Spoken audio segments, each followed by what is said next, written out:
નમસ્કાર બાળકો, કેમ છો બધા? મજામાં ને?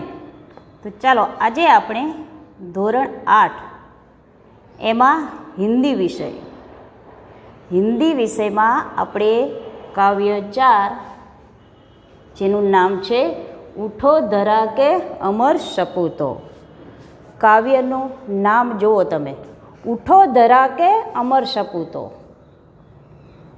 ઉઠો એટલે જગાડે છે. ધરાનો અર્થ શું થશે?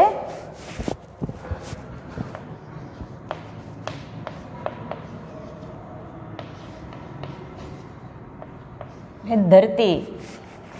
અમર એટલે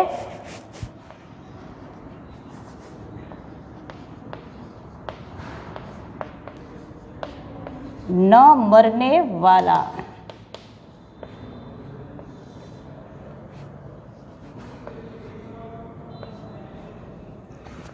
ઉઠો ધરા કે અમર સપૂતો. સપૂતો એટલે કે જે સારા છે, દેશ માટે કંઈક સારું કરે છે, બલિદાન આપે છે, એને કીધું છે. કવિ કહે છે કે ઉઠો ધરા કે અમર સપૂતો એટલે વીર જવાનો, હવે તમે ઉઠો, જાગો એમ. उनका कवि है द्वारिकाधीश माहेश्वरी जी. उनका जन्म 1916 में हुआ था, जो उत्तर प्रदेश में आगरा में रोहता गांव में हुआ था. उनका निधन यानी कि मृत्यु 1998 में.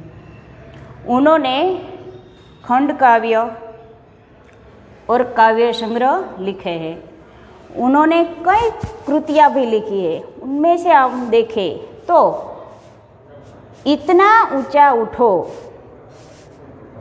चंदा मामा आ, उठो धरा के अमर सपूतो, ત્યારબાદ है यह वसंत ऋतु है, कौन सिखाता है चिड़ियों को, हम सब सुमन एक उपवन के, और पुनः नया निर्माण करो. ये सब कवि की कृतियाँ हैं. इतने सारे उन्होंने कृतियाँ लिखी हुई है. अब हम काव्य के बारे में जानिए. तो यह काव्य कवि ने तब लिखा था जब हमारा देश ब्रिटिश सत्ता के गुलाम थे. हमें पता है कितने कई सालों तक हमें गुलामी सहन पड़ी थी, और हमारे देश को अंग्रेज़ों ने बर्बाद कर दिया. जब 15 अगस्त जब हमें गुलामी से मुक्ति मिली,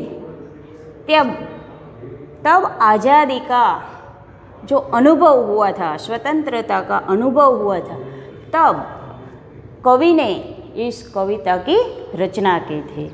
कवि ने लिखा है कि जो हम देखें तो कविता में प्राकृतिक कई तत्वों के बारे में बताया है कवि ने हमें. तो हमें प्राकृतिक तत्वों से भी कुछ ज्ञान प्राप्त कर देश का आज एक पुनः नया निर्माण करना है. એટલે કે આજે કંઈક દેશ નવો બનાવવાનો, જેથી કરી અને આપણે આ દેશને આગળ લઈ જઈ શકીએ.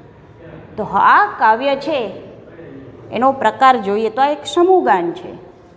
આ કાવ્યને તમે એક સાથે સમૂહમાં ગાઈ પણ શકો છો. તમે ઘરે બેઠા હોય ત્યારે ગાવાનો પ્રયત્ન પણ કરજો. તો હવે આપણે કાવ્ય જોઈએ. ઉઠો ધરા કે અમર સપૂતો, પુનઃ નયા નિર્માણ કરો. પુનઃ એટલે ફેર.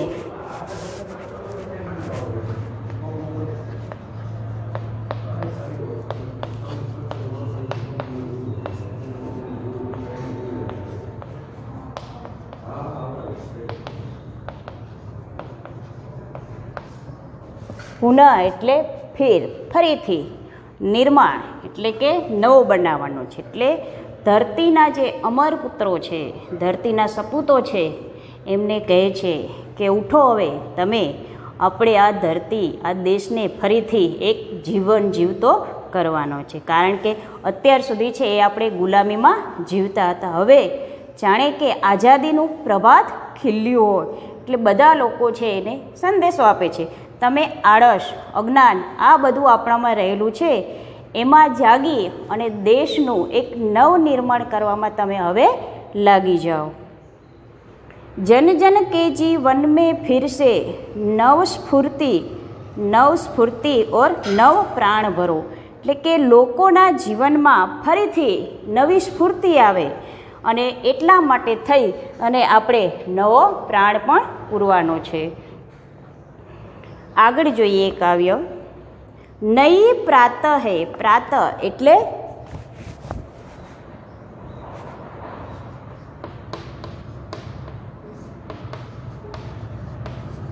પ્રાતનો અર્થ થશે શુભ, એટલે કે નવી સવાર છે. નઈ બાત હે, નઈ પ્રાત હે, નઈ બાત હે એટલે કે આઝાદી મળી ગઈ છે, એટલે હવે આઝાદીનું પ્રભાત ખીલ્યું છે. તો હવે કે નવું સવાર થયું છે એટલે નવી બાત એટલે નવી ચર્ચાઓ, નવી વાતચીત થઈ રહી છે. નઈ કિરણ હે, જ્યોતિ નહીં એટલે કે લોકોના વિચારોમાં પણ નવા કિરણો આવ્યા છે. હવે જ્યોતિ એટલે કે ઉત્સાહની લહેરો પણ એમનામાં દેખાવા લાગી છે. નઈ ઉમંગે. ઉમંગે એટલે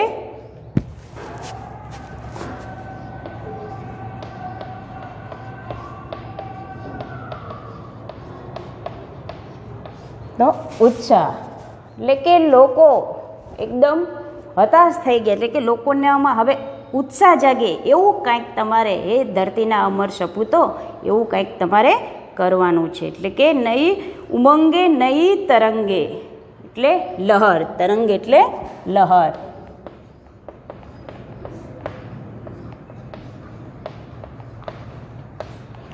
લહર અથવા તો આપણે એમ પણ કહી શકીએ કે લોકોમાં જે નવો હોંસલો આપણે લાવવાના છે. નઈ આશ હે, સાસ નહીં હે. આશ એટલે આશા.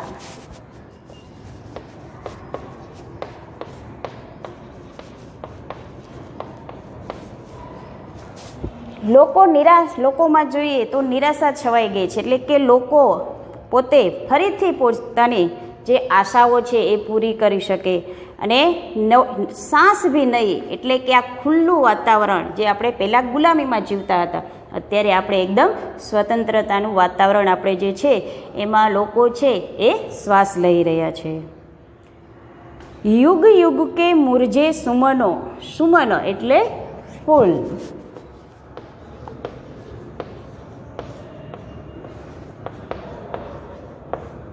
સુમન એટલે ફૂલ.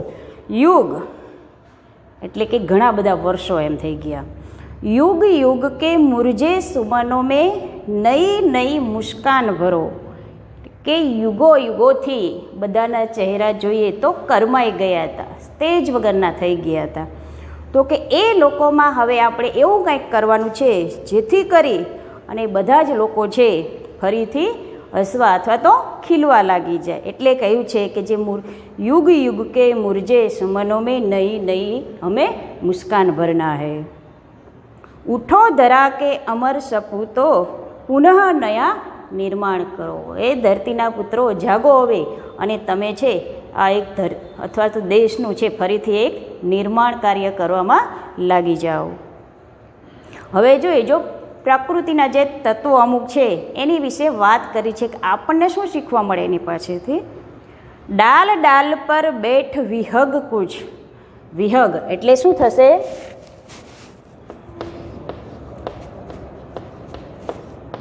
વિહગ એટલે પક્ષી.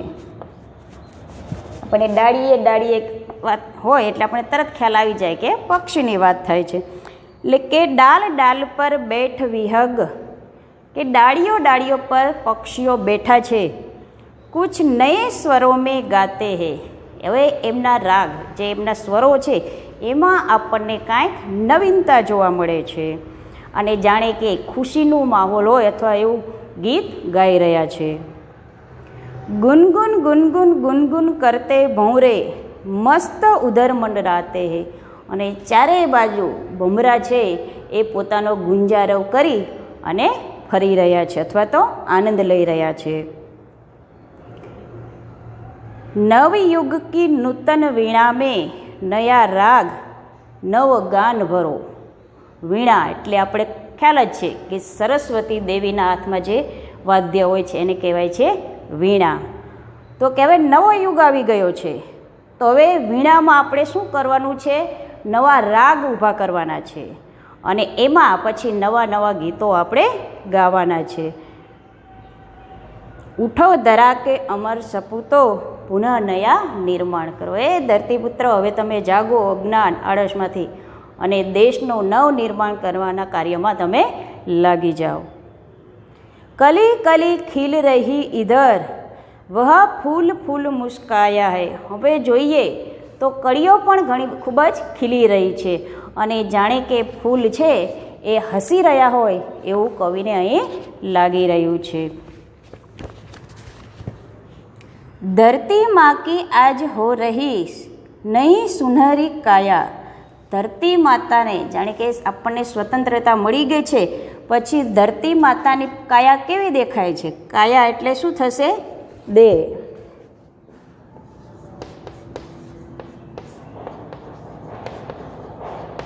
દેહ અથવા શરીર પણ થાય. સુનહરી એટલે સોને જૈસી ચમકને વાલી.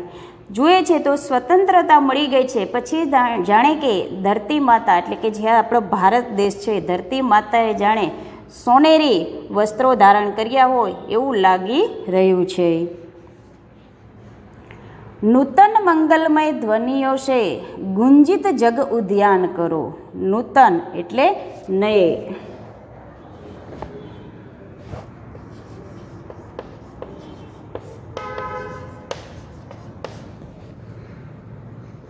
એટલે કે હવે નવા મંગલમય ધ્વનિ એટલે નવા નવા અવાજ સાથે અને ગુંજિત જગ ઉદ્યાન. જગ ઉદ્યાન, ઉદ્યાન એટલે બગીચો થશે.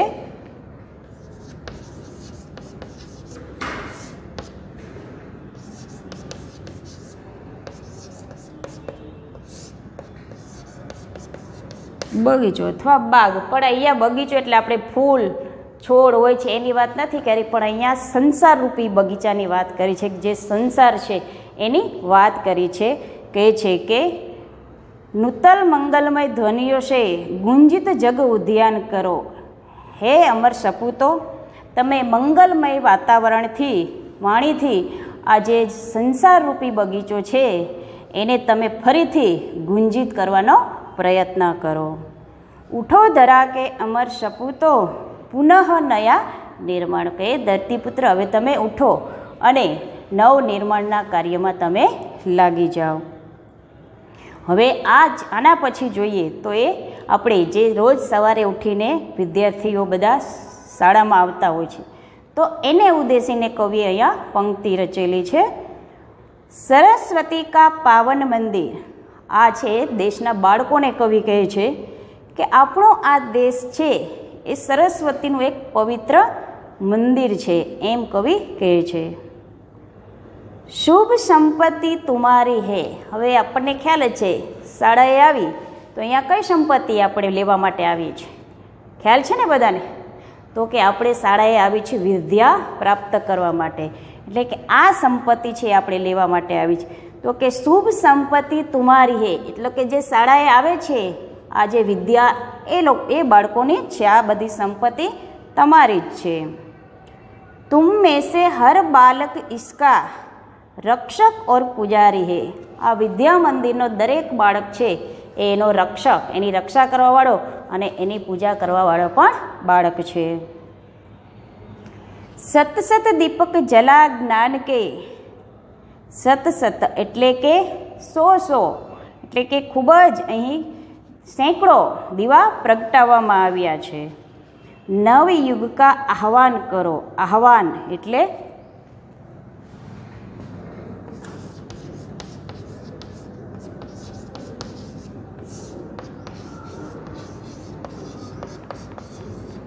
લલકાર, એટલે લલકારે કહે છે નવયુગનો હવે આહવાન કરો. હવે નવો યુગ આપણે આરંભ કરવાનો છે. ઉઠો ધરા કે અમર સપૂતો પુનઃ નયા નિર્માણ કરો. હે ધરતીના પુત્રો, હવે તમે આપણે એક દેશનું નવું નિર્માણ થાય એવા કાર્યમાં તમે હવે લાગી જાઓ.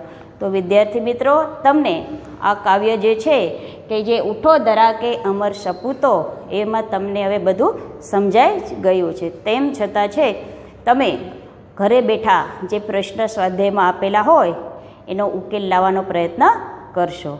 Thank you.